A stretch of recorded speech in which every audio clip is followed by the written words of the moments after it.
నా పేరు అవంతిక సార్. నేను 10వ తరగతి చదువుతున్నా. నేను విజ్ఞాన్ హై స్కూల్లో చదువుతున్నా సార్. సార్ నాకు 10-15 డేస్ నుంచి స్కూల్లో రానివ్వట్లేదు సార్. మేము ఎందుకు రానివ్వట్లేదు అని మా మమ్మీ మా డాడీ వెళ్ళి అడిగితే మాకు గవర్నమెంట్ నుంచి ఫండ్స్ రావట్లేదు, మేము తీసుకోము అని చెప్తున్నారు సార్. మాకు ఇప్పుడు 10th మాకు ఇప్పుడు సిలబస్ కాకపోతే మేము రేపు బోర్డ్ ఎగ్జామ్ లో ఏం రాస్తాం సార్? ఒకవేళ ఫెయిల్ అయితే మమ్మీ డాడీని ఎలా ఫేస్ చేయాలి సార్?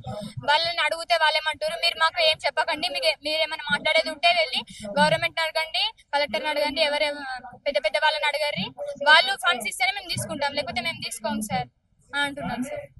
చెప్పండి, ఒకవేళ మీరు ఇన్ని రోజుల దాకా చదువుకుంటలేరు, దాని సిలబస్ మిస్ అయితే దాని వల్ల మీకు ఏ విధంగా నష్టపోతారు? రేపు 4 months కి అయితే బోర్డ్ ఎగ్జామ్ సార్. ఫెయిల్ అయితే మా పేరెంట్స్ ఎట్లా చెప్పుర్రి? రేపు మాకు జాబులు లేకపోతే అసలు మా కాలం మీద మేము ఎట్లా నిలబడాలా? ఇదంతా కాదు, మాకైతే పక్కా ఇప్పుడు గవర్నమెంట్ నుంచి ఏదో ఒకటి చెప్పాలా. ఎందుకంటే మేము 10th ఇప్పుడు బోర్డ్ ఎగ్జామ్ అయితే దగ్గరగా వచ్చినాయి, ముందే సిలబస్ మొత్తం బ్యాక్ అయినాయి. అయినా FA1 FA2 ఎట్లానో కవర్ చేసుకున్నాం ఏదో మా టాలెంట్స్ తోటి.